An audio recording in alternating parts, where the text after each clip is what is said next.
Italy অস্ট্রেলিয়ার সুখবর তো পেয়েছিলাম আগেই, এবার সেই তালিকায় নতুন যুক্ত হল বুলগেরিয়া এবং ওমান।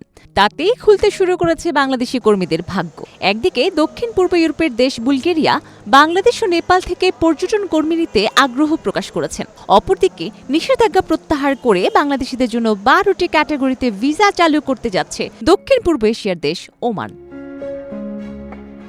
সম্প্রতি বুলগেরিয়ার ভারপ্রাপ্ত পর্যটন মন্ত্রী ইভটিম মিলোশেভ দেশটিতে শ্রমিক সংকটের কথা উল্লেখ করে বলেছেন, পর্যটন খাতে তীব্র শ্রমিক সংকট চলছে।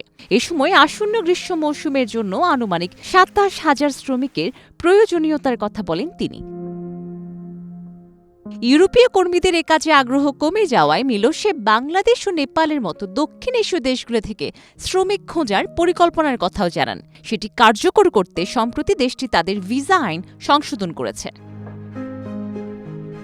অপরদিকে বাংলাদেশ থেকে মোট 12টি ক্যাটাগরিতে জনবল নিয়োগের আগ্রহ প্রকাশ করেছে ওমান। বাংলাদেশিদের জন্য ওমানের 12টি ক্যাটাগরি ভিসার মধ্যে রয়েছে ফ্যামিলি ভিসা, জিসিসি দেশে বসবাসরত বাংলাদেশি নাগরিকদের জন্য ভিজিট ভিসা, চিকিৎসক ভিসা, প্রকৌশলী ভিসা, নার্স ভিসা, শিক্ষক ভিসা, হিসাবরক্ষক ভিসা, বিনিয়োগকারী ভিসা এবং সব ধরনের অফিসিয়াল ভিসা। এর আগে 2023 সালের 31শে October royal Oman police Bangladeshi নাগরিকদের জন্য সব বিভাগের ভিসা প্রদান স্থগিত করে।